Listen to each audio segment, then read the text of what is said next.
1 கொரிந்தியர் 1ஆம் அதிகாரம் 9ஆம் வசனத்தில் நாம் நிற்கிறோம். 1 கொரிந்தியர் 1ஆம் அதிகாரம் அதனுடைய 9ஆம் வசனம் நாம் யாவரும் திருப்பிக் கொள்ளுவோமா? 1 கொரிந்தியர் 1ஆம் அதிகாரம் அதனுடைய 9வது வசனம் வாசிக்க கேட்போம். தம்முடைய குமாரனும் நம்முடைய கர்த்தருமாயிருக்கிற இயேசு கிறிஸ்துவுடனே தேவன் நம்மை எதற்காக அழைத்திருக்கிறார் என்பதை நமக்கு தெளிவுபடுத்த பவுல் கொரிந்து சபைக்கு எழுதிய இந்த வாக்கியம் நமக்கு உதவி செய்வதாக. எதற்காக நம்மை அழைத்தார் என்றால், தம்முடைய குமாரனும் நம்முடைய கர்த்தருமாயிருக்கிற இயேசு கிறிஸ்துவுடனே ஐக்கியமாய் இருப்பதற்கு உங்களை அழைத்த தேவன் உண்மையுள்ளவர். உங்களை அழைத்த தேவன் உண்மை உள்ளவர். உங்களை அழைத்த தேவன் உண்மை உள்ளவர். எதற்காக உங்களை அழைத்தார் என்றால், இயேசு கிறிஸ்துவுடனே ஐக்கியமாய் இருப்பதற்கு. அந்த வார்த்தை தான் நம்மை சிந்திக்க வைப்பதாக. நான் எதுக்கு சபைக்கு வந்தேன்? நான் எதுக்கு ரட்சிக்கப்பட்டேன்? அதனுடைய ஒரு பிரதான நோக்கம் இயேசு கிறிஸ்துவோடு ஐக்கியமாய் இருப்பதற்கு. இயேசு கிறிஸ்துவோடு ஐக்கியமாய் இருப்பதற்கு. What is the purpose of my salvation? என்னுடைய ரட்சிப்பின் நோக்கம் என்ன? நான் சபைக்கு வருகிறேனே, எனக்கு இதன் நோக்கம் என்ன? சபைக்கு வருகிறேனே, இதனுடைய நோக்கம் என்ன? கல்யாணம் பண்ணி வைப்பார்கள், செத்து போனால் அடக்கம் பண்ணுவார்கள். வந்து சபைக்கு போகாதவர்களும் அடக்கம் பண்ணப்படுகிறார்கள், சபைக்கு போகாட்டியும் அடக்கம் பண்ணப்படுவார்கள். அந்த காரியத்திற்காக தேவன் நம்மை சபைக்கு கொண்டு வரவில்லை. த பர்பஸ் ஆஃப் சல்வேஷன் நமக்கு தெரிய வேண்டும். நான் பாண்டிச்சேரி போயிட்டு இருக்கும்போது என் பக்கத்தில் ஒருவர் உட்கார்ந்திருந்தார். அவர் பேசி கொண்டிருக்கும்போது அவர் சொன்னார், இன்னொரு தம்பிக்கு கல்யாணம் ஆச்சு, ஆன நாளிலிருந்தே பிரச்சனை அப்படின்னார். என்ன அப்படின்னு கேட்டார். அவனுக்கு மனைவி அவள் வாழ்க்கைக்காக கல்யாணம் பண்ணலை, பாஸ்டர் சொன்னார்னு கல்யாணம் பண்ணியிருக்கா. அவட்ட கேட்டால் சொல்கிறாளாம், அவள் கல்யாணம் ஆகி 3ஆவது நாள் வெளிநாட்டுக்கு போயிட்டா அவளுக்கு வேலைக்கு. இவன் பாவம் கன்னியாகுமரி மாவட்டம் இங்கே இருக்கிறான். அவன் இங்கே ஒரு ஆஃபீஸில் ஒர்க் பண்ணுறான். அவளுக்கு இங்கே வரணுங்கிற எண்ணமே இல்லை. அப்போது நிறைய பேர் பேசி என்ன யாதுன்னு விசாரித்த போது அவள் சொல்கிறா, பாஸ்டர் அவர் சொல்கிறா, பையனுடைய சார்பலாக கேட்டபோது, அது எங்கள் பாஸ்டர் கல்யாணம் பண்ணுன்னு சொன்னார், ஒரு நல்ல பையன் கல்யாணம், நல்ல பையன் வாழ்க்கையை நல்லா இல்லாமல் ஆக்கிவிட்டான். அப்போ அவளுக்கு தெரியலை கல்யாணங்கிறது எதுக்குங்கிறது, அவளுக்கு தெரியலை. இதே மாதிரி நான் ஏன் கிறிஸ்துவுக்குள்ளே வந்தேங்கிறது நமக்கு தெரிலன்னா இந்த மாதிரி தான் வண்டி ஓடும். நான் சபைக்கு வந்தது எதற்கு? நான் ரட்சிக்கப்பட்டது எதற்கு? இயேசு கிறிஸ்துவோடு ஐக்கியமாக இருக்கிறதுக்கு. அவன் இயேசு கிறிஸ்துவோடு ஐக்கியமாக இருக்கிறது. அதுதான் தேவன் நம்மை ரட்சித்ததின் நோக்கம். உங்களை அழைத்த தேவன், என்னை அழைத்த தேவன், எதற்காக கர்த்தர் நம்மை அவருக்கென்று அழைத்தார் என்றால், இயேசுவோடு ஐக்கியமாய். சகேயுவே சீக்கிரமாக இறங்கி வா. எதுக்கு? உன்னோடு ஐக்கியமாகிறது. இன்னைக்கு நான் உன் வீட்டில் தங்க வேண்டும். பார்த்தீங்களா, ஐக்கியமாவது எதுக்கு? அந்த மரத்துக்கு மேலே இருக்கிற சகேவை அவர் கூப்பிடணும். எதற்கு? அவர் அழைக்கணும். மரத்துக்கு மேலே அவன் இருக்கான்னா இருந்துட்டு போக வேண்டியதானே. மரத்துக்கு மேலே பல காரியத்துக்காக ஏறி இருப்பாங்க. மரத்துக்கு மேலே பல காரியத்துக்காக ஏறி இருப்பாங்க. சில நேரம் ஏதாவது பழம் பறிக்கிறதுக்காக ஏறி இருப்பாங்க, காய் பறிக்கிறதுக்காக ஏறி இருப்பாங்க. எதுக்கெல்லாமோ மரத்துக்கு மேலே என்ன செய்வாங்க? எதுக்கு? இவர் கூப்பிடணும். இவர் ஏன் கூப்பிடணும்? அவனோடு ஐக்கியப்படுவதற்கு. இந்த ராத்திரியும் நான் அந்த கிறிஸ்துவோட ஐக்கியத்துக்காகத்தான் உங்களோடு பேசுகிறேன். சகேயுவை ஆண்டவர் கூப்பிடுறாரு அப்படின்னு சொன்னால், ஆண்டவர் அவரோடு கூட ஐக்கியப்படுவதற்காக ஆண்டவர் கூப்பிடுறார். அவரோடு ஐக்கியப்படும். சகேயுவே சீக்கிரமா இறங்கி வா அப்படின்னு சொல்றாரு. மரத்துக்கு மேலே இதுக்கு முன்னால் எத்தனை பேர் மரத்துக்கு மேலே? இவன் மட்டும்தான் மரத்துக்கு மேலே ஏறுவானா? வழியில் எத்தனை மரம் இருக்கு. ஏறணுங்கிறவன் அன்னைக்கு அங்கே ஒலிவ மரம் இருந்திருக்கும், பேரிச்சம்பரம் இருந்திருக்கும் அவங்க நாட்டில். நம்ம நாட்டில் முருங்கை மரம் இருக்கிற மாதிரி. முருங்கை மரம் எனக்கு ரொம்ப நாளைக்கு முன்னால், பல வருஷத்துக்கு முன்னால், ஒரு 30 வருஷத்துக்கு முன்னால் நடந்த சம்பவம். ஒருத்தர் நாங்கள் இருந்த வீட்டுக்கு கொஞ்சம் அந்த பக்கம் போலீஸ் குவார்ட்டர்ஸ் வரிசையாக வீடு இருக்கும், ஒரு 10 வீடு இருக்கும். அதில் முதல் வீட்டில் என்னமோ ஒரு தம்பி, அவர் பேர் சின்ன தம்பியோ நல்ல தம்பியோ ஏதோ ஒரு தம்பி, அவர் பேர், அந்த போலீஸ்கார், அவர் அந்த வீட்டில் இருந்தார். அந்த வீட்டில் அவங்க பிள்ளைங்க சபைக்கு வருவாங்க, அவர் வரமாட்டார். அப்போ அவர் ஒரு நாள் முருங்கை மரத்து மேலே இருந்தார். போலீஸ்கார் வீட்டில் முருங்கை இது பறித்து கேட்டால் மரத்துக்கு மேலேயா ஏறணும். அவர் கொஞ்சம் அப்பப்போ சேர்த்துக்குவார். அதனால் சில நேரம் கொஞ்சம் வித்தியாசமாக சிந்திப்பார்.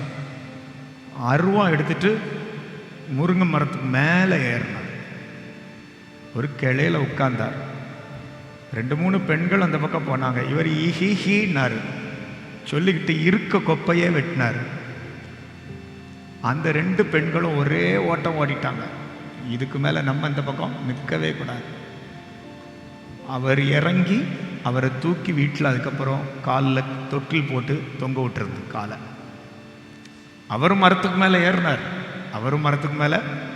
ஏறினார். சகேயும் மரத்துக்கு மேலே இருக்கிறான். இயேசு அந்த வழியாக போகிறார். இந்த பெண்கள் போய் ஒன்றும் செய்ய முடியாது. இயேசு அந்த வழியாக போனார். இயேசு போன போது சகேயுவே சீக்கிரம் இறங்கி வான்னு சொன்னார். எதுக்கு? நான் இன்னைக்கு உன் வீட்டில் தங்க வேண்டும். ஐக்கியம். இயேசுவுக்கு ஆசை என்ன தெரியுமா? நம்மோடு கூட ஐக்கியப்படுவது. தேவனோடு உள்ள நம்முடைய ஐக்கியம் எப்படிப்பட்டதுன்னு 7 உதாரணங்களால் உங்களுக்கு சொல்ல பிரயாசப்படுகிறேன். இயேசுவோடு கூட உள்ள ஐக்கியம், அதில் தான் ஒன்று சொன்னேன். செடிக்கும் கொடிக்கும் எப்படி ஒரு ஐக்கியம் உண்டோ, அதே போல் நமக்கும் இயேசுவுக்கும் ஒரு நல்ல ஐக்கியம் இருப்பதாக. 2வது, ஒரு மேய்ப்பனுக்கும் ஆட்டுக்கும் எப்படி ஒரு நல்ல ஐக்கியம் இருக்கிறதோ, அந்த ஒரு இணைப்பு நமக்கும் ஆண்டவருக்கும் இடையே இருப்பதாக. 3வது என்ன சொன்னேன்? எஜமானும் ஊழியக்காரனும். ஒரு எஜமானும் ஊழியக்காரனும் எப்படி? பைபிள் உண்டா? கப்பல் உண்டு.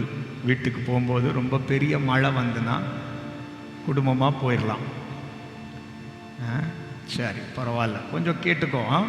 ஏதாவது பாஸ்டர் சொல்கிறது புரியுதான்னு. எஜமான் ஊழியக்காரன் அவங்களுக்கு இடையே இருக்கிற ஒரு நல்ல உறவு போல தேவனுக்கும் நமக்கும் இடையே, தேவனை எஜமானாகவும் நம்மை ஊழியக்காரனாகவும். ஊழியக்காரனா வேலைக்காரன். நமக்கு இந்த ஊழியக்காரனுங்கிற வார்த்தை விழும்போதெல்லாம் பாஸ்டர் பாஸ்டர் பாஸ்டர் இப்படியே தான் புரியும். சர்வன்ட் அந்த வார்த்தை விழணும். ஊழியக்காரன் என்கும்போது சர்வன்ட், வேலைக்காரன். தமிழ் வேதாகமத்தில் ஊழியக்காரன்கிற வார்த்தை பயன்படுத்தப்பட்டிருக்கிறது, வேலைக்காரன் என்கிற பொருள்படும்படியாக. அப்போது எஜமான் வேலைக்காரன் உறவு, எஜமான் ஊழியக்காரன் உறவு நமக்கு. எஜமான் யாரு? ஆண்டவர் எஜமான். ஊழியக்காரன் யாரு? கரெக்ட். கையை வச்சு காட்டினதுனால எனக்கு ரொம்ப சந்தோஷமாக புரியுது. இப்படி காட்டாமல் ஊழியக்காரன் யார்? அதுக்கு தான் முன்னாலே ஒரு விளக்கம் கொடுத்துட்டு தான் கேள்வி கேட்டேன். ஊழியக்காரன்னா நம்ம எல்லாரும் தான். இப்போ நம்ம எல்லாம் ஆண்டவருக்கு ஏதோ ஒரு விதத்தில் வேலைக்காரர்கள். சரியா? சிலர் சென்ட்ரல் கவர்மெண்ட்டு, சிலர் ஸ்டேட் கவர்மெண்ட்டு, சிலர் பிரைவேட் கவர்மெண்ட்டு, சிலர் சொந்த வீடு கவர்மெண்ட்டு. என் வீட்டு காரியங்களை கவனிக்கிறேன் அப்படின்னு சொல்லி. அப்போ எப்படியோ நம்ம எல்லாம் ஆண்டவருக்கு ஒரு ஊழியக்கார், வேலைக்கார். அந்த வார்த்தையை சேர்த்து சொல்கிறேன். நீங்களும் ஒவ்வொருவரும் தேவனுக்கு ஒரு வேலைக்கார். உங்களுக்கும் அவருக்கும் ஒரு உறவு உண்டு. என்ன உறவுனா, அவர் என் எஜமான், நான் அவருக்கு வேலைக்காரன், நான் அவனுக்கு வேலைக்காரன். இந்த அண்டி ஆஃபீஸில் வேலை பார்க்குறவங்களுக்கு தெரியும். அவங்களுக்கு சூப்பர்வைசர் இருப்பாங்க, அவங்களுக்கு எஜமான் இருப்பாங்க. இவங்க வேலைக்கு அவ்வளோ தூரம் கரெக்டாக போகணும், டைமுக்கு போகணும், ஓடிப்போகணும், செய்கிறத சரியாக என்ன செய்யணும். இப்படி நிறைய காரியங்கள் இருக்கும். அப்படி செய்வார்கள். அண்டி உடைக்கிறதா இருந்தாலும் அவ்வளோ வயிற்றுக்குள்ளே போகாது. ஏன்னா போக முடியாது, வேலைக்காக வைக்கப்பட்டது. எடுத்து போட்டுக்கிட்டா இருக்க முடியும். நான் சில நேரம் ஒரு மளிகை கடைக்கு போகும்போது பார்த்துருக்கேன். அங்கே வேலை பார்க்குற ஆள் அப்படி அந்த பக்கம் இந்த பக்கம் போகும்போதெல்லாம் வேர்க்கடலை பருப்பு சாக்கு இருக்கும், அதில் 2 எடுத்து வாயில் போட்டுட்டு அப்படியே போவார். வயிறு பசியாக இருக்கலாம். ஆள் என்னை விட ஒல்லியாக இருப்பார். இவ்வளோ கடலை சாப்பிட்டப்புறமும் ஒன்றும் நடக்கலை. வேலைக்காரர்கள் உண்மை உள்ளவர்களாக இருக்க வேலைக்காரர்கள், நம்மெல்லாம் வேலைக்காரங்க ஆண்டவருக்கு. இப்போ ஒரு எஜமானுக்கிடத்தில் எப்படி வேலைக்காரன் இருப்பானோ அப்படி நம்ம எல்லாம் இருக்கணும். சில கள்ள வேலைக்காரன் இருப்பான், அவர் எஜமான் வரும்போது மட்டும் மடன்னு செய்வான். அவர் அந்த பக்கம் போனோன்னு அப்படி வச்சுட்டு அப்படியே இருப்பான். எஜமான் வந்த உடனே தான் எல்லா வேலையும் செய்வான். சில வேலைக்காரங்க அப்படி இருப்பாங்க. எஜமான் சொல்லி வச்சுருப்பாருன்னு தெரில, நான் இல்லைன்னா வேலை செய்யாதுன்னு. எந்த எஜமானா சொல்லி வச்சுருப்பாரா தெரில. அப்படி யாரும் சொல்லி வச்சுருக்க மாட்டாங்கன்னு நினைக்கிறேன். ஏன்னா நான் பைக்கை சமீபத்தில் மார்த்தாண்டத்தில் ஒரு கடைக்கு கொண்டு போயிருந்தேன். ஓனர் சாப்பிட போயிட்டார். அதனால் வேலைக்காரன் ஒரு கல்லில் உட்காந்தே இருக்கான். இந்த பைக்குக்கு என்ன செய்யணும், சரி இது பிரச்சனையா, இதை கலத்துவோம். ஒன்றும் இல்லை, எஜமான் வர்றது வரைக்கும் போன சனிக்கிழமை நல்லா நானும் தண்ணியாக நனைஞ்சு போய் நிற்கிறேன் வண்டியில். அப்படிப்பட்ட ஒரு பிரச்சனை. அப்போது எஜமான் வந்த அப்புறம்தான் அவர் கேட்காரு, என்ன பிரச்சனை, என்ன பிரச்சனை. அப்போது வேலைக்காரன் கூட வந்து பக்கத்தில் வந்து எல்லாத்தையும் பார்க்குறான். நல்ல வேலைக்காரன் போல் நானும் நினச்சிக்கிட்டேன். அப்புறம் அதை கலத்தி சரி பண்ணி எடுத்து கொடுத்தான். இதுக்கு சில நல்ல வேலைக்காரர்கள் உண்டு, சில கள்ள வேலைக்காரர்கள் உண்டு. நம்ம எஜமானோடு எப்படிப்பட்ட வேலைக்காரர்களாக இருக்கிறோம்? எஜமானுக்கு எப்படிப்பட்ட வேலைக்காரர்? இங்கே தூத்துட்டு இருப்பாங்க, கழுவிட்டு இருப்பாங்க. நீங்கள் ரொம்ப நல்லவங்களாக இருக்கும், நான் இன்னும் பார்க்க வரல. சூப்பர்வைசர் இல்லைன்னா விளக்குமாறு அதே இடத்துல அப்படியே கீஞ்சு போன ரெக்கார்டு மாதிரி இருக்கும். ஆனால் பேச்சு மட்டும் போயிட்டே இருக்கும். அடுத்த சூப்பர்வைசர் வந்தால் தான் விளக்குமாறு அந்த பக்கம் நகலும். சில இடத்துல உங்களை நான் வந்து பார்க்கல அப்படின்னு சூப்பர்வைசர். அப்போ சிலர் வேலைக்காரர்கள் தான், ஆனால் சரியான வேலைக்காரர்கள். சிலர் வேலையில் நல்லா கருத்தாக இருப்பாங்க, ஒரு பேச்சு இருக்காது. கூப்பிட்டு கேட்டால் கூட பதில் சொல்ல மாட்டாங்க. அப்படி நான் உண்டு என் வேலை உண்டு, அதுவும் பரவாயில்ல. ஆனால் கூப்பிட்டு காரியத்தை கேட்டால் பதிலுன்னு சொன்னால் நல்லாயிருக்கும். கூப்பிட்டு காரியத்தை கேட்டால் டைம் வேஸ்ட் பண்ணுறதுக்கு இல்லை, காரியத்தை சொல்கிறது. எஜமான் வேலைக்காரன் உறவு. நம்ம எப்படிப்பட்ட வேலைக்காரர்களாக இருக்கிறோம்? இந்த சில வீட்டில் மாடு வேலைக்கு வச்சுருப்பாங்க. அன்னைக்கு செக்குலாம் ஆட்டுறதுக்கு வேலைக்காரர் யாருன்னா மாடு. நிலத்தை உழுகிறதற்கு பயன்படுத்தப்பட்டது மாடு. அப்போ எஜமானுக்கு அது நல்ல ஒரு வேலைக்காரன். நல்லா அது என்ன செய்யும், வேலை செய்யக்கூடிய மாடாக இருக்கும். நல்லா பணிஞ்சு கீழ்ப்படிஞ்சு சொல்லு பேச்சு கேட்டு, பார்த்திங்களா? அது கூட இப்படியெல்லாம் நல்ல வேலைக்காரர்களாக இருக்குது. சில நேரம் நம்ம பிள்ளைகள் கூட அப்படி இருக்காது. மாடை விட மோசமாக இருக்குங்கன்னோ பரவாயில்ல, கேட்டுக்கிட வேண்டிதான். அந்த மாடு கூட அது அவ்வளோ அருமையாக வேலைக்கு கூப்பிட்டா அது வேலைக்கு கிளம்புது. எத்தனை மணிக்கு அவனுக்கு ராத்திரி படுக்கும்போது சொல்லிட்டு படுக்கலை, காலையில் 6 மணிக்கு உன்னை கூட்டிகிட்டு போவேன் உள்றதுக்குன்னு. சாப்பாடு கொடுத்து போட்ட போது அது சாப்பிட்டு அசையும் போட்டுட்டு கடந்து இப்படியே உட்காந்து சோத்திரம் பண்ணிச்சோ என்ன பண்ணிச்சோ இருந்துச்சு. காலையில் எழுப்பி கூப்பிடுறான், அது பாட்டுக்கு எழும்பி நினச்சி வேலைக்கு போகுது.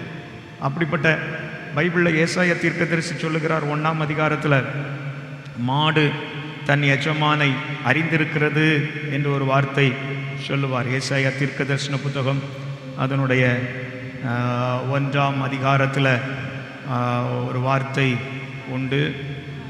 எத்தனாம் வசனம்? 3ஆம் வசனமா வாசிக்கலாம். மாடு தன் எஜமானையும் கழுதை தன் ஆண்டவனின் முன்னணையையும் அறியும். இஸ்ரவேலோ அறிவில்லாமலும் என் ஜனம் உணர்வில்லாமலும் இருக்கிறது என் என்றார். ஜனம் அதை விட மோசமா இருக்குதுன்னு சொல்றார். அப்போ நான் சொன்னது தப்பு இல்லை, ஏசாயாவும் அப்படிதான் சொல்லியிருக்காரு. மாடை விட சில நேரம் மோசமாக மாறிடுறோம், கழுதையை விட மோசமாக மாறிடுறோம் அப்படின்னு சொல்லும்போது நம்ம வருத்தப்பட வேண்டாம். சில நேரம் அப்படி ஆயிடுறோம் நம்ம. அவர் சொல்லுகிறார், மாடுக்கு தன் எஜமானை தெரியும். இன்னைக்கு நமக்கு எஜமான் யாருன்னு கேட்டேன். ஆண்டவர்னு சொன்னீங்க, இயேசுன்னு சொன்னீங்க. வேலைக்காரன் யாரு அப்படின்னு கேட்டேன். நாதான்னு சொன்னீங்க. சந்தோஷம், புரிஞ்சிருக்கு. அப்போது மாடு எதை அறிஞ்சிருக்கிறது என்றால் தன் எஜமானை மாடு அறியும். மாட்டுக்கு தெரியும் தன்னுடைய எஜமான் யாருன்னு. இந்த மிருக ஜீவன்கள் வளர்க்குறவங்களுக்கு தெரியும். எல்லாத்தையும் ஒன்று போல பார்க்காது, உங்களை பார்க்குற மாதிரி. எனக்கு எல்லாரும் சிஸ்டர்ஸ், எனக்கு எல்லாரும் பிரதர்ஸ் இப்படின்னு அது பார்க்காது. ஆனால் அந்த வீட்டில் உள்ளவங்கள அது விசேஷமாக பார்க்கும். எந்த மிருக ஜீவன் நீங்கள் வளர்த்தா, ஒரு கோழி ஆனாலும், எதுனாலும், ஒரு ஆடானாலும், ஒரு மாடானாலும், நீங்கள் வளர்க்குற எந்த மிருக ஜீவனும், நீங்கள் வளர்க்குற எந்த மிருக ஜீவனும் உங்களை விசேஷமாக பார்க்கும். உங்களை விசேஷமாக பார்க்கும். நீங்கள் ஒரு நாய் வளர்க்குறீங்கன்னா நீங்கள் போகும்போது உங்கள் கூடையே வரணும்னு விரும்பும். ரோட்டில் போகிறவங்களோட கூட போச்சுன்னா அது கடிக்கிறதுக்காக போகும். ஆனால் உங்களோட கூட வர்றது பாசத்தோடு வர்றது. அதுக்கு எஜமானை தெரியும். அந்த மாட்டுக்கு எஜமானை தெரியும், அந்த ஆட்டுக்கு எஜமானை தெரியும், அந்த நாய்க்கு எஜமானை, அந்த மிருகத்திற்கு வசனம் சொல்லுகிறது. ஏசாயா சொல்றாரு, என் ஆண்டவர் தான் அதை சொல்றாரு. ஏசாயாவுக்குள்ள இருந்து அவருக்குள்ள ஆவியின் ஏவுதலினால் சொல்ல வைக்கிறார். என்ன சொல்றாருன்னா, என் ஜனங்களுக்கு எஜமான தெரியலையே, என் ஜனங்கள் எஜமானை அறியவில்லையே, என் ஜனங்கள் எஜமானுக்கு கீழ்ப்படியவில்லையே. மாடுக்கு எஜமானை தெரிகிறது, கழுதைக்கு தன் ஆண்டவனின் முன்னணையை தெரிகிறது என்று எழுதுகிறார்.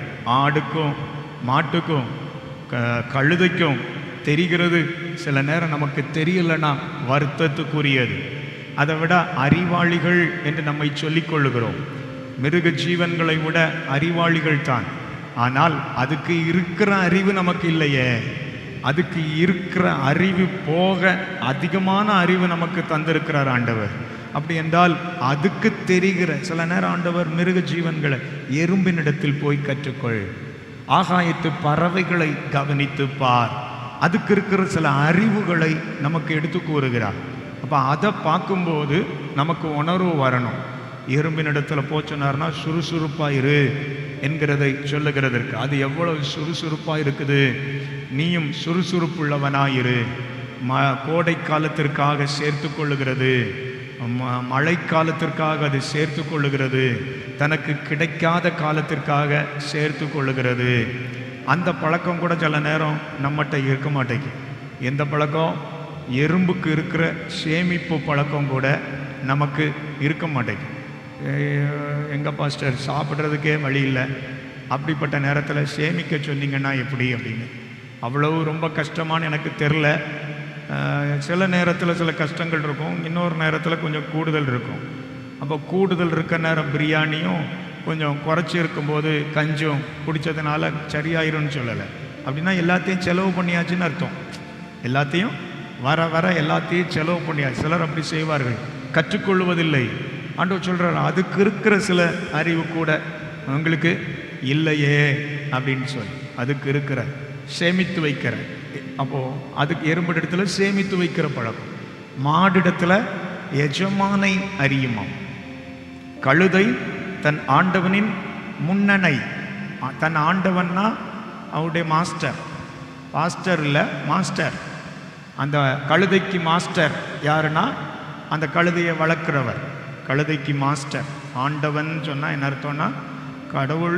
கழுதைக்கு கடவுள்னு நினச்சிடாதுங்க. அந்த வார்த்தையை தமிழில் அந்த கழுதை தன் ஆண்டவனின் அப்படின்னு, ஆண்டவன்கிற வார்த்தை எஜமானுக்கும் உபயோகப்படுத்தப்படுகிற வார்த்தை, எஜமானுக்கும். அப்போ இந்த கழுதைக்கு தன் எஜமானின் முன்னணையை தெரியும். முன்னணைனா அதுக்கு சாப்பாடு போடுற இடம். அதுக்கு அது கண்ட வீட்டிலையும் கொண்டு வாய் போடாது. அது கண்ட வீட்டிலையும் போய் வாய் போடாது.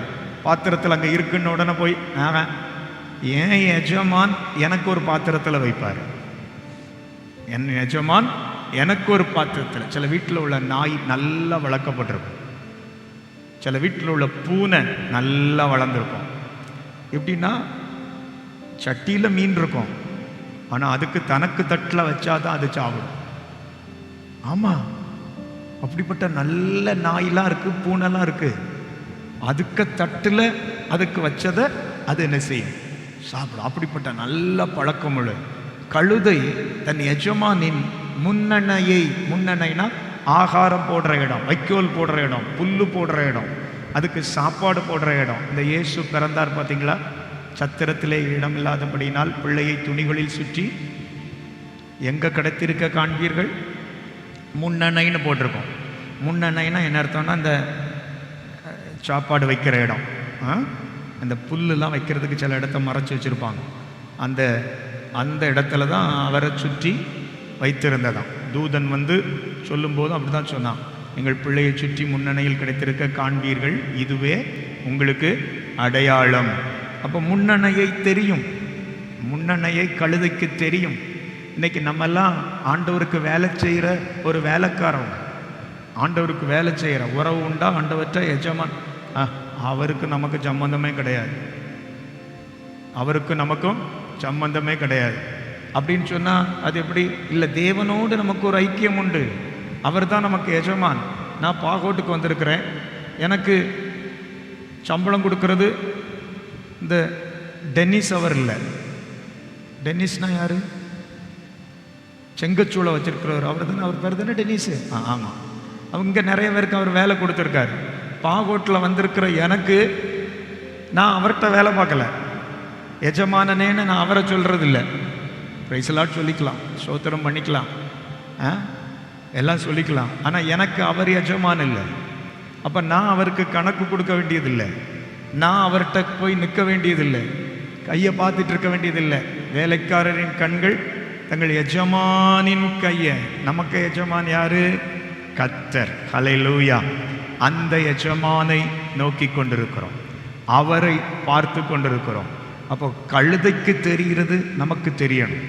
தேவனோடு உள்ள ஐக்கியத்தில் நம்முடைய ஐக்கியம் எப்படின்னா, எஜமான் வேலைக்காரன். இப்போ சிலர் கழுதையை வேலைக்கு வச்சுருப்பாங்க. கழுதையை வச்சு என்ன வேலை செய்யலாம்? ஏதாவது வேலை நடக்குமா? கழுதையை பின்னால் போனால் உதைக்கும்பாங்க, கழுதைக்கு பின்னால் போனால் உதைக்கும். அதுக்கு பேக் கிக் ரொம்ப ஃபேமஸ் கழுதைக்கு. ஆனால் கழுதையை வளர்க்குறாங்க, எதுக்கு வளர்க்குறாங்க? சுமை சுமக்கிறது, பொதி சுமக்கிறது. நான் இருந்த ஒரு கிராமத்தில் பார்த்துருக்குறேன், இந்த துணி துவைக்க போகிறவங்க, அதுக்கு அந்த அந்த துணிகள் எல்லாம், துணி துவைக்கனா வீட்டில் இருந்து புறப்படுற மனைவிமார் இல்லை, இவங்க மக்களுடைய துணியெல்லாம் துவைப்பாங்க. அவங்க வச்சு மூட்டையாக கெட்டி அந்த கழுதை மேலே வச்சு ஆற்றுக்கு கூட்டிகிட்டு போவாங்க, ஆற்றுக்கு. அப்போ இவங்க தூக்கிட்டு போகிறதுக்கு பதிலாக அந்த கழுதை பொதி சுமக்குது, பொதி. அப்போது கழுதை வேலைக்கு பயன்படுத்தப்பட்டது. என்ன வேலைக்கு பயன்படுத்தப்பட்டதுன்னா, அது நல்லா பொதி சுமக்கும், நல்லா பொதி சுமக்கும். அதுக்கு மேலே வச்சாச்சுன்னா போதும், அது பாட்டுக்கு என்ன செய்யும்? போகும், அது பாட்டுக்கு போகும். உடம்புல கடிச்சா கூட மேலே இருக்கிறத தட்டி விடாது, உடம்புல கடி எடுத்தால் கூட மேலே இருக்கிற பொதியை கீழே போடாது, அது அழகாக அந்த செய்யும், பொதி சுமக்கும். அதனால தான் அந்த கழுதைங்கிற ஒன்று பொதி சுமக்கிறது ஊழியத்துக்கு பயன்படுத்தப்பட்டது. அப்போ எஜமானுக்கு அந்த கழுதை ரொம்ப பயனுள்ளது. இன்னைக்கு இந்த கழுதை என்ன பயனுள்ளதாக இருக்குதோ தெரில. ஒரு நாள் ஆண்டவர் அப்படி தான் கேட்டார். ஆண்டவர் சொன்னார், நான் ஒரு முதல் ஒரு வெளி கூட்டத்துக்கு, ஒரு சபையில் புது வருஷ ஆராதனையில் சாயங்காலம் பேசுகிறதுக்காக என்னைய அந்த சபையில் கூப்பிட்டாங்க. நான் ரொம்ப வாலிப பையன், சின்ன பையன். அந்த பாஸ்டர் என்னத்தை பார்த்தாரோ தெரில, என்னைய வந்து அவர் சபைக்கு கூப்பிட்டுருக்கார். அப்போது நான் ஆண்டவர்கிட்ட அழுது ஜோமுன்னே, ஆண்டவரே எப்படி ஆண்டவரே, நான் வரமாட்டேன்னு சொன்னாலும் அவர் கேட்க மாட்டேங்கிறாரு, நான் வரமாட்டேன்னு சொன்னாலும் அவர் கேட்க மாட்டேங்கிறாரு, இல்லை நீ தான் வரணுங்கிறாரு. அதுக்கப்புறம் ஆண்டவர்கிட்ட ஜோமுன்னப்போ தான் ஆண்டவர் சொன்ன ஒரு வார்த்தை தான், கழுதையை கொண்டு பேசினேன், உன்னை கொண்டு பேசுவேனா இல்லையான்னு கேட்டேன். அந்த ஒரு வார்த்தை தான் என்னைய கழுதையை விட மோசமானவனா நினைக்கல, கழுதையை விட என்னை ஆண்டவர் பெட்டராக தான் படைச்சிருக்கிறாருன்னு நினச்சி ஜெபம் பண்ண ஆரம்பித்தேன். ஆண்டவரே, சரியப்பா, ஒரு கழுதை, பிள்ளையாம்கிட்ட இருந்த ஒரு கழுதை, பொதி சுமக்கிற கழுதை, அவனையும் சுமந்துட்டு போகிற ஒரு கழுதை, அதை கூட நீங்கள் மனுஷன் புரியும்படியாக தேவ சித்தம் இன்னதுன்னு பேசுறதுக்கு உங்களால் வைக்க முடியுமானா என்னை கொண்டு நீர் பேச முடியும்னு சொல்லி ஆண்டவர்கிட்ட ஜெபித்து அந்த நாள் அந்த கூட்டத்துக்காக போனேன். அப்போ கழுதை எஜமானுக்கு பிரயோஜனமான, கழுதை எஜமானுக்கு பிரயோஜனமான, கழுதைக்கு நல்ல கிஃப்ட் ஆண்டவர் அந்த கழுதைக்கு கொடுத்தார். வாய் பேசக்கூடிய கிருபை, அது பொதிசான் சுமந்தது, அதுக்கு அப்போ வாய் பேசக்கூடிய கிருபையை கொடுத்தார். அதுக்கப்புறம் எப்போமாவது பிள்ளையாமுக்கு அந்த கழுதை எஜமானா மாறிட்டுன்னு சொல்லலை, அது எப்பவும் கழுதையாக தான் இருந்துச்சு, கழுதையாக தான் இருந்துச்சு. நான் உங்களோடு சொல்லுகிறேன், நம்மை கொண்டு அந்த எஜமானுக்கு பிரயோஜனம் உண்டாகும். எத்தனை பேர் ஆமேன்னு சொல்லிக்கலாம்? நான் அந்த எஜமானுக்கு, இயேசுவாகிய எஜமானுக்கு, அவரோடு ஐக்கியமாகிறதுக்கு தான் கர்த்தர் வச்சிருக்கிறார். எஜமான் வேலைக்காரனுடைய உறவு நமக்கும் தேவனுக்கும் இடையே இருக்குது. கழுதை தன் ஆண்டவனின் முன்னணையை அறியும், மாடு தன் எஜமானை அறியும். எல்லாரையும் பார்த்து எஜமானு சொல்லாது. இன்னைக்கு ஆண்டவரை பார்த்து என்னை எஜமானனேன்னு சொல்லுகிறவர்கள் தேவை. மாட்டை போல ஆண்டவருக்காக உழைக்கிறவர்களா இருக்கும், மாட்டை போல ஆண்டவருக்கு உழைக்கிறவர்களா இருக்கும். இந்த மாடு நல்லா உழைக்கும், மாடு காளை நல்லா உழைக்கும். அப்புறம் வயசாயிட்டுனா என்ன செய்வாங்க? கசாப் கடைக்கு அனுப்பிடுவாங்க. நிறைய கேரளாவுக்கு போகும், நிறைய கேரளாவுக்கு போகும். எதுக்கு போகுது? அங்கே உள்ள சபைகள்லாம் அது ரொம்ப பிரயோஜனப்படும்னா, அங்கே உள்ள கசாப் கடையிலெல்லாம், கசாப் கடைனா கறிக்கடை, அங்கே போய் அது வெட்டப்படும். அப்போ உழைக்கிற காலம் உண்டு. வேலை செய்கிற நல்ல உழைக்கிற மாட்டை போல நம்ம இருக்கணும். நல்ல மாடு உண்டானா அந்த வீட்டுக்கு நல்ல பலன் உண்டு. அப்படிதானே இல்லையா? யாராவது 3 மாடு வளர்க்குறேன் பாஸ்டர், அதுக்கு எனக்கு 40,000 ரூபா 30,000 ரூபா மாத செலவு வரவே கிடையாது, நான் என் பாட்டுக்கு 30,000 ரூபா செலவு பண்ணி யாராவது வச்சுட்டு இருப்பாங்களா? அப்படி இல்லை. பலனை தரும் என்று எதிர்பார்த்து செய்வார்கள். அது காலம் வரும்போது அதனிடத்துலேருந்து பலனை எதிர்பார்ப்பார்கள். இது வேலை செய்ய மறுக்குதுன்னு வச்சுக்கோங்க. இந்த மாடு வேலை செய்ய மறுக்குது. எஜமானுக்கு கொஞ்ச நாள் பார்ப்பார், இதை எப்படி விற்கலாம், இதை எப்படி, ஏன்னா இது எனக்கு பயன் இல்லை, இது எனக்கு பயன் இல்லை. அப்போ ஒரு காளையை போல, ஒரு மாட்டை போல, தீர்க்கதரிசி சொல்றது போல, மாடு தன் எஜமானையும் கழுதை தன் முன்னணையும் அறியும் என்கிறது போல. நீதிமொழிகளின் புஸ்தகத்தில் 14ஆம் அதிகாரம் 4ஆம் வசனத்தில் எருதுகள் காளையால் வேலை நல்ல நடக்குங்கிறதை நீதிமொழிகளின் புஸ்தகம் 14ஆம் அதிகாரம் 4ஆம் வசனத்தில் சொல்லப்பட்டிருக்கிறது. எருதுகள் இல்லாத இடத்தில், எருதுகள் இல்லாத இடத்தில் களஞ்சியம் வெறுமையா இருக்கும். காளைகளின் பலத்தினாலோ மிகுந்த வரத்து உண்டு. வசனத்தை பார்த்தீங்களா? எருதுகள் இல்லாத இடத்தில் களஞ்சியம் வெறுமையா இருக்கும். சபையில கர்த்தர் நல்ல எருதுகளை போன்ற தேவ பிள்ளைகளை ஆண்டவர் எழுப்புவாராக. எத்தனை பேர் ஆமேன்னு சொல்லிக்கலாம்? அப்போதான் சபையாகிய களஞ்சியம் வெறுமையா இருக்காது. இன்னைக்கு இப்படிப்பட்ட நல்ல எருதுகள் சபையில் இல்லைன்னா சபையாகிய களஞ்சியம் வெறுமையா கிடக்கும், காலியா கிடக்கும். நல்ல எருதுகள், நல்ல உழைக்கிற எருதுகள் சபையில் இருக்குன்னு சொன்னா அந்த சபையாகிய களஞ்சியம் வெறுமையா இருப்பதே இல்லை. அல்லேலூயா. அந்த அப்படிப்பட்ட சபைகள் ஆசீர்வதிக்கப்பட்ட சபைகள். இல்லைன்னா ஒற்றை அடித்து போய் போகும்போது வரும்போது கழுத்தில் நல்ல விளைக்கும். அந்த ஸ்பைடர் கெட்டுறது கழுத்தை அறுக்காமல் இருக்குது, அறுக்கக்கூடியது மட்டும் இருந்துச்சு நம்மளை கொன்னே போடுறோம். அப்படி சில இடத்துல பார்த்தீங்கன்னா எருதுகள் இல்லை சபையில், எருதுகள் இல்லை. எருதுகள் இல்லாத நாள் சபை வெறுமையாக இருக்கு, ஆத்துமாக்களே வரமாட்டார்கள். எருதுகள் இல்லைன்னு சொன்னால், நீங்கள் எருதுன்னு சொன்னால் இந்த வருஷம் ஒரு ஆளை கூட்டிகிட்டு வரணும் சபைக்கு. எருதுகள் எருதுகள் இல்லாத இடத்தில் களஞ்சியம் வெறுமையாயிருக்கும், எருதுகள் உள்ள இடத்தில் களஞ்சியம் நிரம்பும். அதான் அர்த்தம், அப்படிதானா? அப்ப நீங்கள் எருதுகள் போன்ற விசுவாசிகள்னா இந்த வருஷம் ஒரு ஆத்துமாவை சபைக்கு கூட்டிட்டு வரணும். ஆமேன்னு சொல்லுவீங்களா? சொல்லுவீங்களா? பாப்பமே. ஆமேன்னு சொல்லாட்டியும் முயற்சி பண்ணணும், ஆண்டவர்கிட்ட ஜெபிக்கணும். ஆண்டவரே எப்படி ஆகிலும் யாரையாகிலும் ஆண்டவருடைய சமூகத்தில் கொண்டு வரணும், ஜெபிக்கணும். யாரை பிடிக்கலாம்? யாரை பிடிக்கலாம்? டிஎல் மூடியா, அவரை கண்டாலே பிள்ளைகள் ஓடி ஒளிதான். அவருக்கு சிறுவர் ஊழியம் செய்யணும்னு அவ்வளோ ஆசை. அவர் ஆசையில் போய் பிள்ளையை பிடிக்கிறார். அவங்களெல்லாம் பயந்து ஓடுறான் தலை தெறிக்க. இவர் எங்கே நம்மளை பிடிச்சி என்னமோ செஞ்சு விடுவாரோ அப்படின்னு. அவர் 2 சாக்லேட்டு கொடுக்க பழகி இருந்தாருன்னா ஓடி வந்திருக்கும்.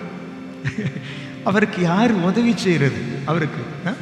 அவருக்கு பாகோடு சபையாக இருந்துச்சு சாக்லேட் வாங்கி வைக்கிறதுக்கு இல்லை. பாவம் அவர் இருக்கிறத கொண்டு தானே செய்ய முடியும். இந்த சின்ன பிள்ளைங்க ஊழியத்துக்கு கிராமத்துலலாம் போனால் சாக்லேட்லாம் கொண்டு போய் கொடுக்கணும். இருந்துச்சுன்னா நமக்கு, இல்லைன்னா பரவாயில்ல. அது ஒன்று எப்போமாவது கொடுத்தோன்னா அந்த பிள்ளைகளுக்கெல்லாம், இப்போ இங்கே கூட்டம் முடிஞ்ச உடனே தூங்கிட்டு இருந்தாலும் கண்ணை தொடச்சிக்கிட்டு சோத்திரம்னு வந்து சொல்லுது. ஏன்னா அதுக்கு பிரியமானது அதுக்கு கிடைக்குது, அதுக்கு பிரியமானது அதுக்கு கிடைக்குது. அதனால ஓடி வருது. களஞ்சியம் நிரம்பும் நல்ல எருதுகளாலே. அல்லேலூயா. நல்ல எருதுகளாலே. சில சர்ச்சிலெல்லாம் கரண்ட் பில்லு கட்டக்கூட வழி இல்லை. சர்ச்சுக்கு 2 பங்கு கரண்ட்டு, 2 பங்கு டபுள் சார்ஜ் உண்டு சர்ச்சுக்கு. கடைகளுக்கெல்லாம் அதுக்கு கூட. வீட்டுக்கு டேரிஃப் 1A என்னமோ உண்டு, இது 2Cன்னு நினைக்கிறேன். ஏதோ ஒரு டேரிஃபில் ஒர்க் ஆகும். இப்போ சில சபைகளில் கரண்ட்டு பில்லு கட்டக்கூட வழி இல்லை. ஒரு சபையில் நான் ஒரு கூட்டத்துக்காக பேச போயிருந்தேன். சின்ன சபை தான். அப்போது கூட்டம் முடிஞ்சிச்சு. ஒரு பிரதர் போய் எல்லாத்தையும் ஆஃப் பண்ணுறாரு. அதனால் ஆஃப் பண்ணிட்டு என்கிட்ட சொல்கிறாரு, பாஸ்டர் கரண்ட்டு பில்லு கட்டவே முடியலை அப்படின்னாரு. அப்போ சபையில் எப்படிப்பட்ட நிலைமை இருக்குன்னு பாருங்கள். கரண்ட்டு ஆஃப் பண்ணது தப்பு இல்லை, அதுக்காக இருக்கிறவங்கெல்லாம் போக முன்னால் எல்லாத்தையும் ஆஃப் பண்ணிட்டா எப்படி போகிறது? இப்போ நம்மளும் சில நேரம் தேவையில்லாத இடத்துல ஃபேன் ஓடிட்டு இருந்தால் அந்த ஃபேனை ஆஃப் பண்ணுவோம். அப்போது வெளியே லைட்டு கிடக்கட்டுன்னு சொல்லுவோம். எதுக்குன்னு சொன்னால் கொஞ்சம் நேரம் கூட இருட்டு ஆட்கள் போகிறதுக்கு வருது. இப்போ சில நேரம் வரத்து இல்லாத சபை, காளைகள் எருதுகள் பிரயோஜனம் உள்ளதாக இருக்க வேண்டும். அவைகளால் நன்மை உண்டாக வேண்டும், அவைகளால் பலன் உண்டாக வேண்டும். எருதுகள் இல்லாத இடத்தில் களஞ்சியம் வெறுமையாக இருக்கும்னு சொல்லி, வெறுமை. அப்போ விசுவாசிகள் எல்லாரும் உழைக்கிறவங்களா இருந்தால் வெறுமை இருக்காது, அந்த இடத்துல நிறைவு இருக்கும். ஆமேன்னு சொல்லாமே? ஆமே, ஹல்லேலூயா. விசுவாசிகள் எல்லாரும் உழைக்கிறவங்களா இருந்தால் சபை நல்லா சுத்தமாக இருக்கும். சபையில் ஒவ்வொரு காரியமும் மிக சந்தோஷமாக இருக்கும். நான் சொன்னேன் தெரியுமா, விருந்து வைக்கிறதுக்கு உதவி வந்து செய்யலைன்னா எல்லாரும் முடிச்சுட்டு போய் அடுப்பு பற்ற வைப்போம். முடிச்சுட்டு போய் தட்டெடுக்க வேண்டாம், முடிச்சுட்டு போய் எல்லாரும் சேர்ந்து உட்காந்து பாட்டு பாடி எல்லாரும் ஒரு பக்கம் வெங்காயம் வெட்டி எல்லாம் செஞ்சு. ஏன்? உழைக்கிற எருதுகள் இல்லாததுனால. உழைக்கிற எருதுகள் இருந்தால் கூட்டம் நடக்கும்போது அங்கே அடுப்பு எரியாது, அங்கே எல்லாம் அணைஞ்சிரும். ஏன்னா அதுக்கு முன்னாலே எல்லாம் முடிச்சுட்டு எல்லாரும் கூட்டத்துக்கு வந்து விடுவார்கள். மிக சந்தோஷமான ஒரு காரியம். சிலர் அடுப்பில் உட்கார்றதுக்காகவே வருவார்கள். இன்னைக்கு இங்கே வேண்டாம் அங்கே உட்காந்துக்குவோம் அப்படின்னு சொல்லி. இதை விட அது சிறப்பாக தெரியும். ஏன்னா பேதுருக்கு கொஞ்சம் குளிர் காய்கிறது தானே நல்லா இருந்துச்சு, அதே மாதிரி குளிர் காயிற கூட்டம் இருக்கும்.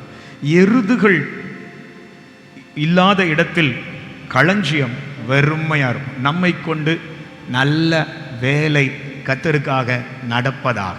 ஆமென். சில நேரம் சொல்லுவாங்க, பாஸ்டர் அவன் உபகாரம் செய்யாட்டி உபத்திரவமாவது செய்யாமல் இருக்க சொல்லுங்க. அப்படிப்பட்ட ஆட்கள் இருப்பாங்க. சில ஆட்கள் சபையில் உபத்திரவப்படுத்தி கொண்டே இருப்பார்கள்.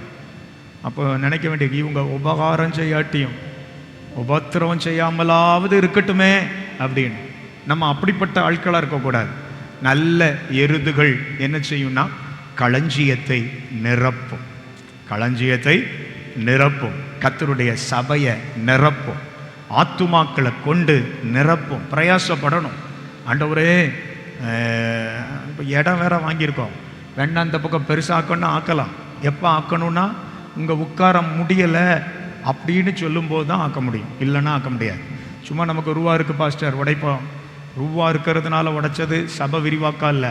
எல்லாரும் சேர்ந்து ஒரு இடி இடிச்சா சபை பெருசாகணும். ஆட்கள் வந்து நிரம்பி பலப்பட்டு அப்படி இருக்கணும், அப்படி இருக்கணும். சில நேரம் பாய் பறக்காமல் இருக்கிறதுக்காக இப்போ பெரிய பாய் வாங்கிட்டோம். முந்தி 15 பாய் இருந்தால் 15 பேர் வேணும் 15 பாயை பாதுகாக்க. இப்போ 15 பாயை 2 பாய் நிரப்பும், 2 பேர் இருந்தாலே பறக்காது. அப்படி அல்ல, தேவனுடைய சபையை நம்ம நிரப்பணும். எத்தனை பேர் ஆமேன்னு ஒரு வார்த்தை சொல்லலாம்? ஹல்லேலூயா. எருதுகள், காளைகள், இன்னைக்கு நான் சொல்லுகிற வார்த்தை தான். எஜமானை அறிந்த மாடு தன் எஜமானை அறியும் என்று சொல்லுகிறார். எருதுகள் இல்லாத இடத்தில் களஞ்சியம் வெறுமையா இருக்கும். அடுத்த பகுதி, காளைகளின் பலத்தினாலோ மிகுந்த வரத்து உண்டு. சேரு 2 உடையும்னு சொல்லலை, காளைகளின் பலத்தினாலோ மிகுந்த வரத்து உண்டு. அப்படின்னா மிகுந்த வரத்துனா பிரயோஜனம் உண்டு, பிரயோஜனம் உண்டு. நல்ல பலசாலிகளான வாலிபர் இருந்தால் இங்கே இருக்கிற கல் எங்கே போனாலும் போயிடும், எங்கே போனாலும் போயிடும். ஏன்? பலசாலிகள் உண்டு, பலன் உள்ளவர்கள் உண்டு. அதான் கர்த்தருக்காக உழைக்கிறவர்கள். இன்று நான் உங்களுக்கு சொல்லுகிற வார்த்தையை தான், தேவனுக்காக வேலை செய்கிறவர்கள். நம்மால் இயன்றது, நம்மால் இயன்றது. நாம் எருதுகளைப் போல இருப்போம், காளைகளைப் போல இருப்போம். சபையில் ஆண்டவரை எஜமானாய் கொண்டவர்கள் இந்த எருதுகளைப் போல் இருப்பார்கள், இந்த காளைகளைப் போல் இருப்பார்கள். யோபு இன்னொரு மிருகத்தை குறித்து சொல்றார். அது சபையில் இருந்தால் ரொம்ப கஷ்டம்தான். அது யோபுவின் புஸ்தகம் 39ஆம் அதிகாரம் 9, 10 ஆகிய வசனங்களை வாசிக்கலாமா? காண்டாமிருகம் உன்னிடத்தில் சேவிக்க சம்மதிக்குமோ? அது காண்டாமிருகம், அது காண்டாமிருகம். காண்டாமிருகம் சபையில் இருந்துச்சுன்னா கஷ்டம். அந்த எஜமானுக்கு காண்டாமிருகத்தை வச்சு பயனே இல்லை. காளையை வச்சு பிரயோஜனம், எருதை வச்சு பிரயோஜனம். இவைகளை கொண்டு நல்ல வரத்து உண்டு, களஞ்சியம் நிரம்பும். ஆனால் யோபு சொல்லுகிறார் 39ஆம் அதிகாரத்தில், யோபுவின் புஸ்தகத்தில் 39:9 சொல்லுகிறது, காண்டாமிருகம் உன்னிடத்தில் சேவிக்க சம்மதிக்குமோ?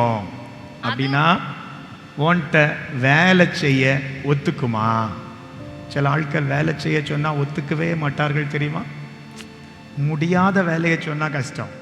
இந்த காண்டாமிருகத்துக்கு எதையும் செய்ய முடியும். காண்டாமிருகம் கொசு மாதிரி இருக்காது, அப்படி ஒல்லியா காத்தடிச்சா பறக்கிற மாதிரி இல்லை. இது ஆள் நல்லா தின்னு கொளுத்து போயிருக்கும். இதுக்கு எதையும் செய்ய முடியும், ஆனால் ஒரு வேலையும் செய்ய வைக்க முடியாது. ஒரு வேலையும். எஜமானுக்கு ஏதாவது செய்வீங்களா? எஜமானுக்கு ஏதாவது செய்வீங்களா? கர்த்தருக்காக ஏதாவது என்ன சொன்னாலும் வேண்டாம், என்ன சொன்னாலும் மாட்டேன். இப்போ என்ன செய்கிறீங்க? கர்த்தருக்காக ஏதேனும் உங்களுக்கு இருக்கிற பலத்தை கொண்டு செய்கிறீர்களா? வசனம் சொல்லுது, காண்டாமிருகம் உன்னிடத்தில் சேவிக்க சம்மதிக்குமோ? அது உன் முன்னணைக்கு முன்பாக ராத்தங்குமோ? அது கண்ட இடத்துலையும் திங்க போகும். இப்படிதான். இன்னொரு விதத்தில் சொல்ல போனால், அது உன் முன்னணைக்கு, முன்னணைக்குன்னா உணவு போடுற இடம், முன்பாக ராத்தங்குமோ? இல்லை, அது அது அது எங்கே கிடைச்ச இடமெல்லாம் சாப்பிடும். அப்படிப்பட்டது மிருகம்தான் காண்டா மிருகம். அப்போ சபையில் காண்டா மிருகம் வேண்டாம், காண்டா மிருகம் வேண்டாம். நல்ல எருதுகள், நல்ல காளைகள், தங்கள் எஜமானை அறிந்த கழுதைகள், தங்கள் எஜமானை அறிந்த மாடுகள். நம்மெல்லாம் அப்படி இருக்கணும். எஜமானை அறிந்த அது உன் முன்னணைக்கு முன்பாக ராத்தங்குமோ? அடுத்த வசனம், படைச்சால்களை உழந்தி காண்டாமிருகத்தை கயிறு போட்டு ஏரிலே பூட்டுவாயோ? அதுக்கு மூக்கணாங்கயிறு போட்டுட்டு, அதுக்கு மூக்கணாங்கயிறுனா தெரியல, மாட்டுக்கு போடுவாங்களே, அந்த மூக்கணாங்கயிறை போய் காண்டாமிருகத்துக்கு போட்டுட்டு நீ ஏரியிலே பூட்டுவாயோ? அது உனக்கு இசைந்து பரம்படிக்குமோ? ஆமா. இதை கொண்டு நீ வயல்ல ஏதாவது வேலை செய்ய முடியுமா? ஆக சபையாகிய வயல்ல ஒரு ஊழியக்காரன் காண்டாமிருகத்தை வச்சு ஒரு வேலையும் செய்ய முடியாது. அது வரும், அப்படியே வரும், என்ன செய்யும், வரும். பக்கத்தில் இருக்கவங்கெல்லாம் கதி கலங்கி போயிருப்பாங்க. வந்துட்டாங்க அந்த சிஸ்டர், வந்துட்டாங்க அந்த சிஸ்டர், கதி கலங்கி அந்த பிரதர் வந்துட்டாங்க, இன்னைக்கு என்ன நடக்குமோ தெரில. ஏன்னா காண்டாமிருகம், காண்டாமிருகம். நீ அதை கொண்டு ஏதாவது சேவை செய்ய வைக்க முடியுமோ? நீ அதை கொண்டு ஏதாகிலும் வேலையை நடப்பிக்க முடியுமோ? முடியாது. அப்ப காண்டாமிருகத்தை கொண்டு பிரயோஜனம் இல்லை. அது நிலத்தை உழுவதற்கும் பிரயோஜனம் இல்லை. எண்ணாகமம் 23ஆம் அதிகாரம் 22ஆம் வசனத்துல அதுக்கு பலன் உண்டு, ஆனா தேவனுக்கு பிரயோஜனம் இல்லை. அதுக்கு பலன் உண்டு. எண்ணாகமத்தின் புஸ்தகம் 23ஆம் அதிகாரம் 22ஆம் வசனத்தை வாசிக்கலாம். தேவன் அவர்களை எகிப்திலிருந்து அவங்க புறப்படும் போது ஒரு கூட்ட ஜனங்கள் எகிப்திலிருந்து கர்த்தரால் புறப்பட்டாங்க பார்த்தீங்களா? அந்த ஜனங்களுக்கு எப்படிப்பட்ட பலன் இருந்துச்சுன்னு சொல்லப்பட்டிருக்கு என்றால், தேவன் அவர்களை எகிப்திலிருந்து புறப்பட பண்ணினார். அவங்களுக்கு பலன் இருந்துச்சு, ஆனா தேவனுக்கு பிரயோஜனம் இல்லை. இவங்களை கொண்டு புறப்பட்டதுல அத்தனை பேரும் கானானுக்குள்ள போனாங்களா? புறப்பட்டதுல அத்தனை பேரும் கானானுக்குள்ள போனாங்களா? இல்ல. அப்புறம் காண்டாமிருகத்துக்கு ஒத்த பலன் இருந்து என்ன பிரயோஜனம்னு கேட்க. காண்டாமிருகத்துக்கு ஒத்த பலன் உண்டு அவங்களுக்கு, ஆனா ஒரு பிரயோஜனம் இல்லை ஆண்டவருக்கு. ஒருத்தரும் கானானுக்குள்ள போகல. எல்லாரும் யோசுவா காலேபை தவிர எல்லாரும் வனாந்தரத்துல செத்தார்கள். அப்ப இந்த காண்டாமிருகத்தை வச்சு என்ன பயன்னு கேட்க. கானானுக்கு ஒரு பிரயோஜனம் இல்லை. அப்ப ஆண்டவர் காண்டாமிருகத்துக்கு ஒத்த பலன் தரக்கூடாதா? தரலாம். காண்டாமிருகமா மட்டும் நம்ம மாறிட வேண்டாம். காண்டாமிருகத்திற்கு ஒத்த பலன் கிடைக்கட்டும். காண்டாமிருகமான 24ஆம் அதிகாரத்துல எண்ணாகமத்தின் புஸ்தகத்திலேயே 24:8 வாசியுங்கள். தேவன் அவர்களை எகிப்திலிருந்து புறப்பட பண்ணினார். காண்டாமிருகத்துக்கு ஒத்த பலன் அவர்களுக்கு உண்டு. காண்டாமிருகத்திற்கு ஒத்த பலன் அவர்களுக்கு உண்டு. அவர்கள் தங்கள் சத்துருக்களாகிய ஜாதிகளை பட்சித்து அவர்கள் எலும்புகளை நொறுக்கி. ஆமா, இதுக்கு ராய்க்கு அவங்க சத்துருக்களாகிய ஜாதிகளை பட்சித்து அவர்கள் எலும்புகளை நொறுக்கி அவர்களை தங்கள் அம்புகளாலே எய்வார்கள். நம்ம யாரையும் அடிக்கணுமா, பிடிக்கணுமா, குத்தணுமா, வெட்டணுமா, இதுக்கு இவர்கள் லாய்க்கு. அடிக்கணுமா, பிடிக்கணுமா, வெட்டணுமா, குத்தணுமா, இதுக்கு இந்த காண்டாமிருகங்கள் லாய்க்கு. ஆனா எஜமானுக்கு வேலை செய்ய, இந்த எஜமானுக்கு வேலை செய்ய இந்த காண்டாமிருகத்தால முடியாது. இது முட்டணுமா, இதுக்கு ஒரு நல்ல ஒரு கொம்பு இருக்கும், ஒத்த கொம்பு இருக்கும், வச்சு நல்லா என்ன செய்ய. உபாகமத்தின் புஸ்தகம் 33ஆம் அதிகாரம் 17ஆம் வசனத்துல சொல்லப்பட்டிருக்கு, முட்டி தள்ளும். உபாகமம் 33:17. அவன் அலங்காரம் அவன் தலையிட்டு காளையனுடைய அலங்காரத்தை போலவும் அவன் கொம்புகள் காண்டாமிருகத்தை கொம்புகளை போலவும் இருக்கும். காண்டாமிருகத்தின் கொம்புகளை போலவும் இருக்கும். அவைகளாலே ஜனங்களை ஏகமாய் தேசத்தின் கடையாந்திரங்கள் மட்டும் முட்டி துரத்தும். இந்த காண்டாமிருகம் என்ன தெரியுமா செய்யும்? முட்டி துரத்தும். ஆத்துமாக்களை கொண்டு வருமானு பார்த்தா இருக்கிறத விரட்டுறதுக்கு காண்டாமிருகத்துக்கு முடியும். இருக்கிறத விரட்டுறதுக்கு முட்டி தள்ளுமாம். தாவீது சொல்லுகிறார் சங்கீதம் 22ல், என்னைய காண்டாமிருகம் குத்தி தூக்கிட்டு. தாவீத கூட ஒரு சமயம் காண்டாமிருகம் குத்தி தூக்கிட்டு அதுல இருந்துட்டு இவர், ஆண்டவரே என்னை விட்டுறாதையப்பா, இப்படிப்பட்ட காண்டாமிருகம் இஸ்ரவேலிலே நான் வாழும் காலத்திலே என்னையும் தூக்கி விட்டதே. சங்கீதம் 22:21 வாசிக்கலாம். என்னை சிங்கத்தின் வாயிலிருந்து ரட்சியும். நான் காண்டாமிருகத்தின் கொம்புகளில் இருக்கும்போது, நான் சிங்கத்தின் வாயிலிருந்து என்னை சிங்கத்தின் வாயிலிருந்து ரட்சியும். நான் காண்டாமிருகத்தின் கொம்புகளில் இருக்கும்போது எனக்கு செவி கொடுத்தருளுவீர், எனக்கு செவி கொடுத்தருளுவீர், எனக்கு பதிலளிப்பீர், செவி கொடுப்பீர் என்று சொல்லுகிறார். எங்க இருக்கும்போது? காண்டாமிருகம். அப்ப இவர் காலத்திலையும் சில காண்டாமிருகம் இருந்திருக்கு. இவர் காலத்திலையும் காண்டாமிருகம் இருந்துச்சு. இந்த சவுலே ஒரு காண்டாமிருகம் தான். இந்த தாவீதுக்கு குத்தி தூக்குறதுக்காக விரட்டி போவான், குத்தி தூக்குறதுக்காக. சவுலுக்கு குணம் எப்படின்னா காண்டாமிருகம். சவுல் ராஜா காண்டாமிருகம் தாவீதை குத்தி தூக்குறதுக்கு தாவீது சொல்றாரு, நான் காண்டாமிருகத்தின் கொம்புகளில் இருக்கும்போது என்னை தூக்கிட்டு அந்த கொம்புல இருக்கும்போது ஜோம்னிக்கு ஆண்டவரே ஆண்டவரே. அப்போ சில நேரம் அந்த காண்டாமிருகத்துக்கு என்ன திறமைன்னா விரட்டி அடிக்கும், குத்தி தூக்கும், குத்தி தள்ளும் தன்னுடைய கொம்பினாலே. இல்லை, ஆண்டவருக்கு தேவை காளைகள், எருதுகள், மாடுகள், கழுதைகள். முன்னணையை அறியும், எஜமானை அறியும், வரத்து உண்டு. அதனால நல்ல பலன் இருக்கிறது. எதனால? காளைகளாலே, எருதுகளாலே, மாடுகளாலே, கழுதைகளாலே. காண்டாமிருகத்தாலே அந்த எஜமானுக்கு ஒரு பிரயோஜனமும் இல்லை. இந்த ராத்திரி உங்களுக்கு நடத்திய அந்த பாடத்தில் தேவனோடு உள்ள ஐக்கியம் இப்படிப்பட்டதானா? எஜமான் வேலைக்காரன். அந்த வேலைக்காரங்கிற இடத்துல மாடை ஒப்பிட்டு, ஒரு மாடு எஜமானுக்கு எப்படி உபயோகமாக இருக்கும், ஒரு காளை எஜமானுக்கு எப்படி உபயோகமாக இருக்கும், ஒரு கழுதை எஜமானுக்கு எவ்விதமாய் உதவியாக இருக்கும், இதே போல நம்ம உதவியாக இருக்கும், காண்டாமிருகமாய் அல்ல. ஜெபிப்போமா? ஆண்டவரை நோக்கி பார்ப்போமா? இந்த ராத்திரியும் கர்த்தரிடத்தில் கேட்போமா? கிறிஸ்துவோடு ஐக்கியமாக இருக்கிற ஒரு நல்ல ஐக்கியத்தை கர்த்தர் தருவாராக. ஹல்லேலூயா. அது எப்படிப்பட்ட ஐக்கியம்னா எஜமான் வேலைக்காரன் ஐக்கியம். ஹல்லேலூயா. ஏற்பூட்டி உழ முடியுமோ? சபைக்காக பிரயோஜனமான காரியங்களை செய்ய முடியுமோ? தேவ ராஜ்யத்திற்காக உழைக்க முடியுமோ? எல்லாரும் கேளுங்க. ஆண்டவரே, முன்னணையை அறிந்த கழுதையா நான் இருக்கணும் ஆண்டவரே. எஜமானை அறிந்த மாடாய் நான் இருக்கணும் ஆண்டவரே. களஞ்சியத்துக்கு வரத்தை உண்டாக்குகிற எருதுகளாய் நான் இருக்கணும் ஆண்டவரே. காளைகளை கொண்டு பிரயோஜனம் உண்டு ஆண்டவரே. அப்படிப்பட்ட நன்மைகள் என்னால் தேவ சபைக்கு உண்டாவதாக, தேவ ராஜ்யத்திற்கு உண்டாவதாக, கர்த்தருடைய ஊழியத்திற்கு உண்டாவதாக. அப்படி சொல்லி கேளுங்க. ஆண்டவரே, எஜமானனாய் உம்மை கொண்டு, எஜமானனாய் உம்மை கொண்டு. ஹல்லேலூயா. நீர் எங்கள் எஜமானன், நீர் எங்கள் எஜமானன், நீர் எங்கள் எஜமானன். ஹல்லேலூயா, ஹல்லேலூயா, ஹல்லேலூயா, ஹல்லேலூயா. ஸ்தோத்திரம் ஆண்டவரே, ஸ்தோத்திரம் ஆண்டவரே, ஸ்தோத்திரம் ஆண்டவரே, ஸ்தோத்திரம் ஆண்டவரே.